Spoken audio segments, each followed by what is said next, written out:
So, ito yung fan na nabili ko.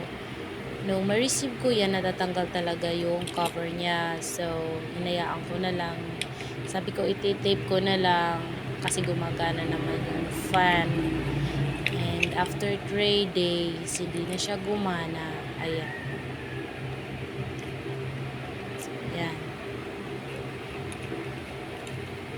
Rinay ko siya. Turn on. May blue light indicating na fully charged. May battery siya. Tapos ipindutin natin ulit para gumana. Hindi gumana ang fan. Pindutin natin ulit. Yan. Hindi rin.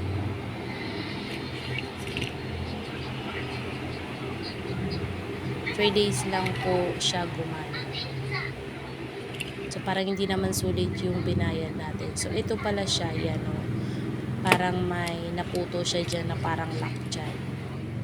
So, hindi ko naman sana siya ibabalik or mag-request ng refund kung gumana siya. Kaso lang 3 days lang. So, parang hindi sulit yung binayad.